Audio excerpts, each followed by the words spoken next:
지금 제 가슴은 한 번도 경험하지 못한 나라를 만들겠다는 열정으로 뜨겁습니다.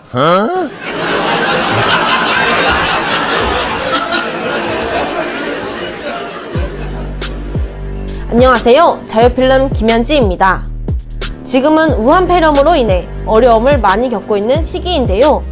정부는 때를 맞췄다는 듯 코로나 재난기본소득 이야기를 꺼내고 있고 소상공인 임대료를 대신 내주겠다는 등 포퓰리즘 정책을 쏟아내고 있습니다. 그래서 지금부터 문재인 정부가 싸질러 놓은 정책을 비판하는 일파만파 회장단 여러분들의 목소리를 들어보도록 하겠습니다. 나라가 우한 폐렴으로 큰 곤욕을 치르고 있습니다. 정부는 의사협회의 중국 관광객 입국 금지 권고를 6번이나 무시했고요. 박능우 보건복지부 장관은 2월 26일 국회에서 우한 바이러스는 한국인이 중국 갔다 들어오면서 감염원을 가지고 온 것이라고 말했습니다. 대한민국은 이런 얼빠진 사람들이 정부 요직에 앉아 있습니다. 45명 밖에 안 죽었습니까 지금? 문재인이가 잘 대처해서 45명 밖에 안 죽었다는 이런 파렴치한 말을 하고 있습니다. 광우병 때는 단 한 명의 국민 생명 운운하더니 광우병이 어디 있습니까? 전 세계에 단 한 명의 국민 생명 찾으면서 광화문에 촛불 들던 사람들이 다 어디로 갔습니까 지금? 국민이 45명이 죽었고 지금도 죽어가고 있는데 우한 폐렴이 창궐하는 나라 2위 이탈리아는 중국의 신실크로드 1대1로를 유럽에서 맨 먼저 관계를 맺은 친중국 국가이며 매월 30만 명의 중국인이 방문하는 나라입니다. 3위를 달리는 이란은 반미 국가이며 중국과 무기 개발을 교류하는 밀월 관계의 나라이고 4위는 한국입니다. 이동욱 경기도 의사협회 회장은 이 순위는 결코 우연이 아니라고 말하고 있습니다. 마스크 시장도 자유롭게 두면 저절로 돌아갈 텐데 정부가 마치 공산국가처럼 나서서 가격을 통제하고 배급을 하며 국민이 신분증까지 제시하면서 마스크를 구입하도록 하고 있습니다. 제가 KBS에서 했는 얘기가 있어요. 이 마스크 공산주의처럼 배급하지 마라. 소설가 김균아 씨는 처방전도 없는 마스크를 왜 약국에서 사야 하는지, 약사가 왜 공무원처럼 정부 지시를 받아야 하는지 모르겠으며, 그리고 이렇게 가다가 앞으로 쌀과 빵, 고기, 분유 등 생필품을 사기 위해 요일별로 줄을 서고 신분증을 내밀어야 할 날이 올 건가? 라고 묻고 있습니다. 구로 콜센터 코로나 확진자가 3월 16일 현재 129명입니다.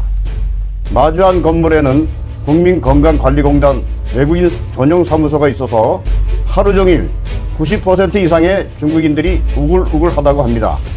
근처에는 차이나타운도 있고요.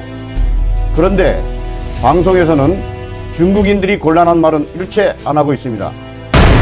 네, 우한 폐렴 전파 원인이 중국인이라고 말 못하는 정부, 정말 통탄스럽습니다. 우한 폐렴 사태 초기 대응으로 중국인 국내 유입을 막지 않는 것은 현 정부의 큰 잘못이라고 평가될 것이 분명할 것입니다. 그리고 선거를 앞둔 지금 포퓰리즘 정책이 쏟아지고 있다고 하죠? 정부는 지금 우한 폐렴으로 인해 추경 30조 원을 준비하고 있습니다. 이러한 공적 자금을 내수시장 운운하며 국민들이나 중소상공인들에게 푼다는 것은 이름은 재난기본소득이라 붙였지만 사실상 포퓰리즘 정책이며 국민을 수당의 노예로 삼아 국가로부터 배급을 기다리는 사회주의를 연습하는 것이 아닌가 심히 우려됩니다. 중소상공인들의 임대료를 국가가 일부 지원하며 관여한다는 것도 과연 시장경제사회에서 올바른 정책인지 우려가 됩니다. 이것이 시행되면 중소상공인들은 정부에 기대게 되고 임대업자는 정부 지원금에 묶여 임대료와 동결되며 계속 국가에 손을 벌리게 되는 상황이 될 수도 있으니 이 또한 사회주의를 연습하는 것이 아닌가 하는 것입니다. 혹시 이것도 사회주의 연습인가요? 2월 24일에 잠실역에서 문재인 퇴진 전단지 돌리던 아주머니가 경찰에 연행되었는데요. 이유를 떠나서 지금 저렇게 팔을 뒤로 꽂고 수갑을 채워갈 상황이 맞습니까? 이분들 대한민국 경찰이 맞냐고요? 그뿐이 아닙니다. 지금 대한민국의 대통령이 적국의 수교로부터 별 5만 욕을 다 듣고 있는데요. 쌀 퍼주고 돈 퍼주고 저렇게 퍼줬는데 지금 이게 무슨 상황입니까? 정말 한 번도 경험하지 못한 일들이 벌어지고 있습니다. 문재인 대통령은 후보 시절 김정은이 가장 두려워하는 대통령이 될 거라는 말을 했습니다. 그런데 임기 중인 지금까지 단 한 번도 김정은이 두려워할 만한 일도 말도 한 적이 없습니다. 그토록 오매불망 짝사랑을 했는데도 돌아온 건 욕바가지 뿐이군요. 우리 대통령이 이런 취급을 받으니 대한민국 국민으로서 너무나 창피합니다. 문재인 대통령은 집권 초기부터 소득주도 성장을 내세우며 일자리를 늘리겠다고 큰소리쳤습니다. 하지만 그 모든 것은 말뿐이었으며 내놓은 정책마다 실패로 돌아갔고 지난해 1분기 OECD 성장률은 22개국 중 꼴찌였습니다. 요 아래 보이시죠? 나라 빚은 늘어날 대로 늘어났습니다. 거기에 관련된 너무나도 허망하고 황당한 뉴스들을 모아봤습니다. 문재인 정권이 들어선 뒤 국민이 갚아야 할 나라 빚이 100조가 늘었습니다. 국가 채무는 무려 700조를 넘었습니다. 일자리 상황이 바닥을 모른 채 나빠지고 있습니다. 고용 참사라는 표현이 전혀 지나치지 않습니다. 공공부문 일자리 확대와 노동시간 준수를 통해 신규 일자리를 131만 개 이상을 131만 개가 넘는 일자리를 만들겠다고 약속했습니다. 올 7월 중 취업자 숫자는 단 5천 명만 늘어난 것으로 집계됐습니다.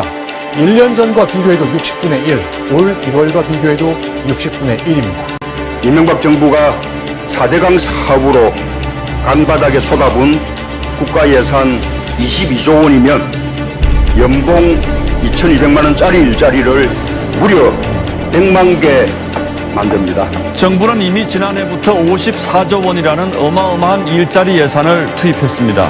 그런데도 지난달 일자리 통계는 3사 수준의 부진을 면치 못했죠.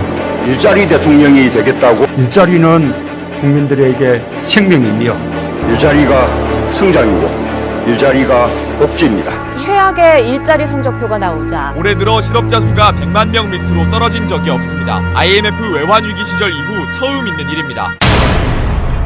공무원 수를 늘리고 노인 일회성 일자리를 급조해 통계에 반영해도 잘 안 됐나 보군요.